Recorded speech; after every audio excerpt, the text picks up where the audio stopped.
नमस्कार दोस्तों, GK study with Rakesh में आपका हार्दिक स्वागत है। दोस्तों, हम लास्ट वीडियो लेक्चर में पॉलिटी पढ़ रहे थे। पॉलिटी के अंतर्गत हमने ये पढ़ा था कि संविधान संशोधन विधेयक यानी संविधान संशोधन बिल है वो कैसे एड्रेस किए जाते हैं। तो उसी का पार्ट 2 कंटिन्यू करता हूं दोस्तों। तो आइए दोस्तों स्टार्ट कर लेते हैं पार्ट 2। यानी हमारा टॉपिक चल रहा था कि संविधान संशोधन विधेयक ये कैसे रखे जाते हैं, क्या प्रक्रिया होती है इनकी, तो वो हम देख रहे थे। तो आज पार्ट 2 पढ़ेंगे दोस्तों। तो मैंने लास्ट में 24वां संविधान संशोधन बताया था, तो 24वें संविधान संशोधन को ही कंटिन्यू करता हूं दोस्तों। 24वें संविधान संशोधन से एक और प्रावधान किया गया था। 24वें संविधान संशोधन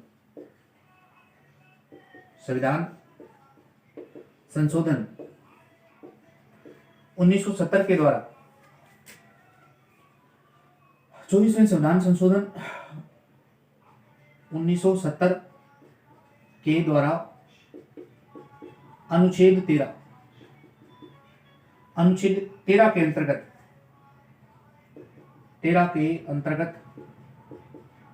अनुच्छेद 13 4 नामक नई धारा जोड़ी।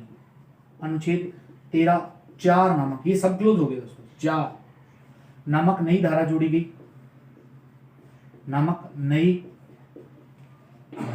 गई।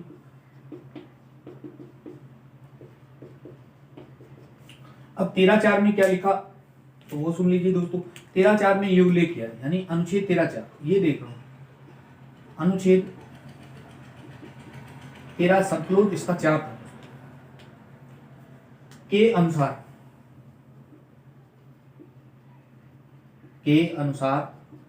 यानी अनुच्छेद 13(4) के अनुसार संविधान संशोधन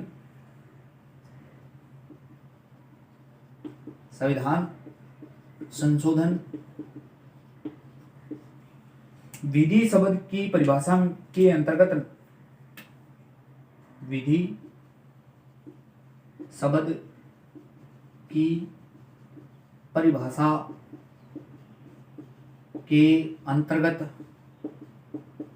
नहीं आते,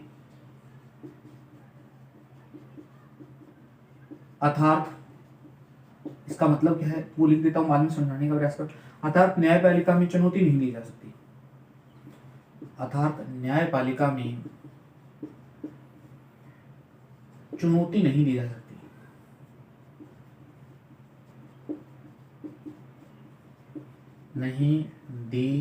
सकती।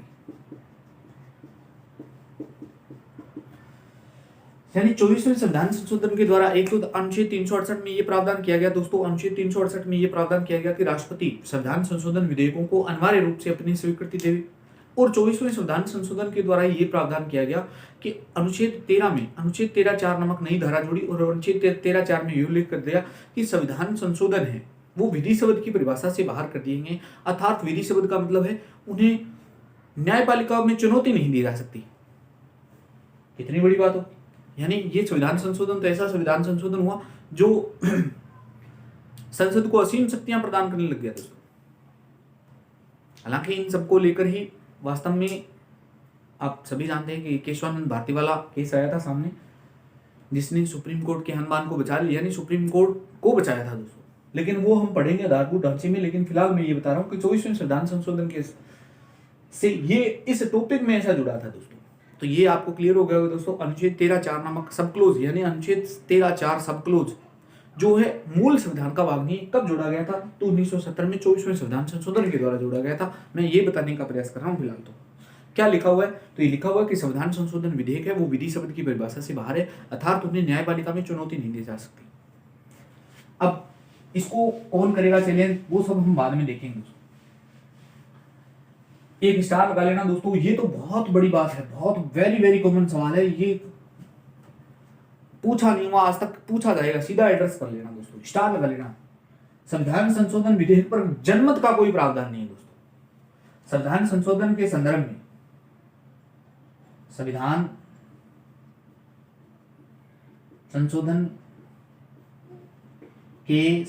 में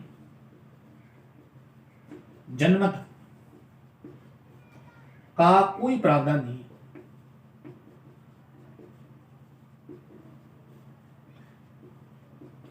यानी आप कहीं आपको संविधान संशोधन करना है और आप भारत की जनता से पूछने लगे कि ये संविधान संशोधन अच्छा है या नहीं है, ऐसा कोई प्रावधान भारतीय संविधान में उल्लेखित नहीं है।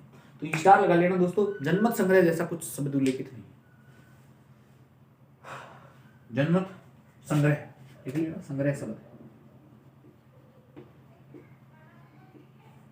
नेक्स्ट, संविधान सभा के सदस्य, संविधान सभा के सदस्य ब्रिजेश्वर प्रसाद ने, ब्रिजेश्वर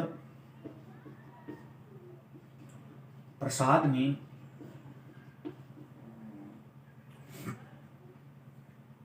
जनमत संग्रह किए जाने की मांग रखी थी। जनमत संग्रह किए जाने की मांग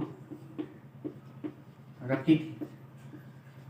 हालांकि इनकी मांग को माना नहीं गया था। जनमत यानी इन्होंने ये कहा था कि संविधान संशोधन के संदर्भ में जनता से पूछना चाहिए, क्योंकि संविधान में संशोधन हो रहा है और जनता को पता नहीं होना चाहिए, लेकिन ये बात लागू नहीं हुई थी दोस्तों।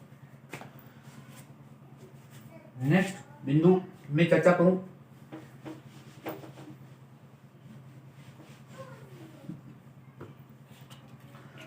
संविधान संशोधन के संदर्भ में, संविधान संशोधन के संदर्भ में राज्य विधानमंडल,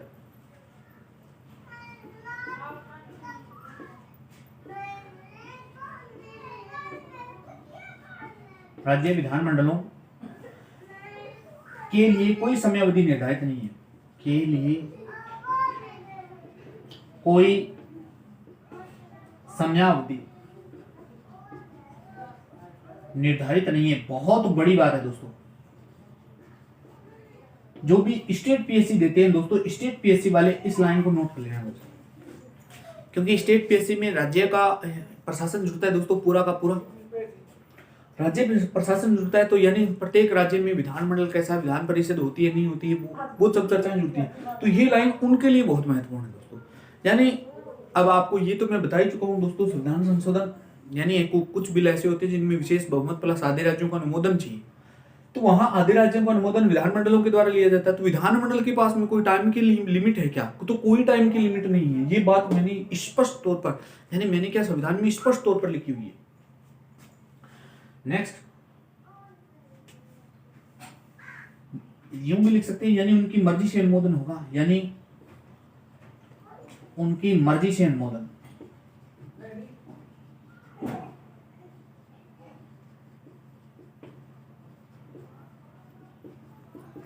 ये लो दोस्तों, संविधान सभा के सदस्य, संविधान सभा के सदस्य ब्रिजेश्वर प्रसाद,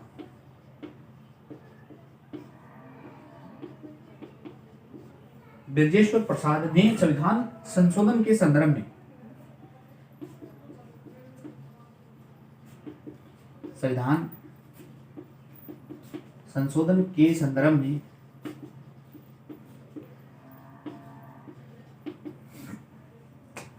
यह प्रस्ताव रखा कि इसमें राज्यों की कोई भूमिका नहीं होनी चाहिए। में यह प्रस्ताव रखा कि इसमें राज्यों की कोई भूमिका नहीं, यानी उन्होंने स्पष्ट, ब्रिजेश्वर प्रसाद ने, हालांकि इनका ये स्टेटमेंट भी नहीं माना गया, ब्रिजेश्वर प्रसाद ने स्पष्ट तौर पर कहा कि संविधान संशोधन के संदर्भ में कुछ राज्य के पास में कुछ भी नहीं होना चाहिए, लेकिन कुछ बिल ऐसे हैं जिनको राज्य एड्रेस करता है, यानी राज्य विधानमंडल में एड्रेस किया जाता है, वो मैं आपको बता चुका हूँ। लेकिन किसने कहा था, तो ये भी मैंने आपको यूपीएससी के दृष्टिकोण से बता दिया था। अब दो व्यक्ति हुए हैं, एचवी कामत है, समझाने की तो दोस्तों जरूरत ही नहीं है इनको, आप नोट, ये तो फैक्ट है, आपको फैक्ट याद रखनी ही पड़ेगी। एचवी कामत के अनुसार, एचवी कामत के अनुसार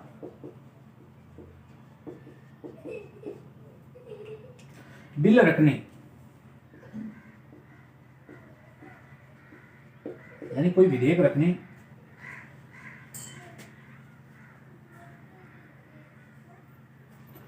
वो किसी भी सदन में हो, यानी ये एचवी कामत के अनुसार है, किसी भी सदन में। एचवी कामत के अनुसार बिल रखने व पारित करने में, वह पारित करने में 6 माह का अंतराल होना चाहिए। 6 माह का अंतराल होना चाहिए। 6 माह का अंतराल होना चाहिए।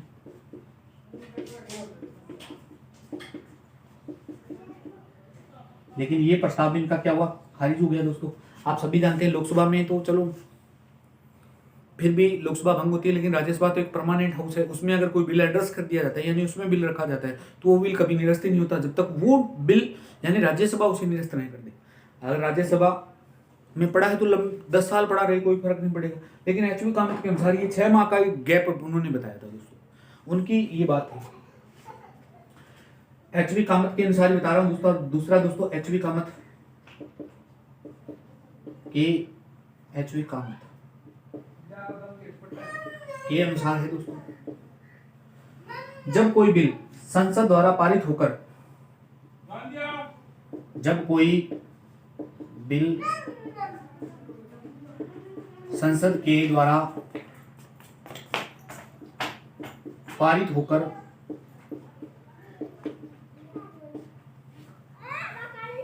राज्यों के पास अनुमोदन के लिए जाता है, राज्यों के पास अनुमोदन के लिए जाता है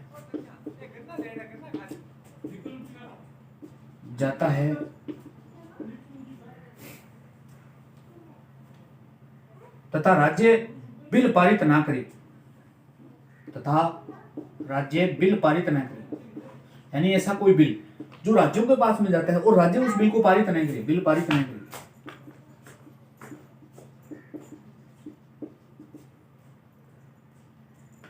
तब वह बिल एक बार पुनः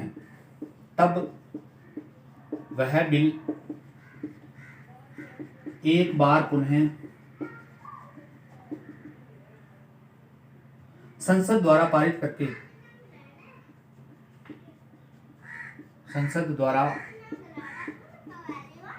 करके लागू कर देना चाहिए।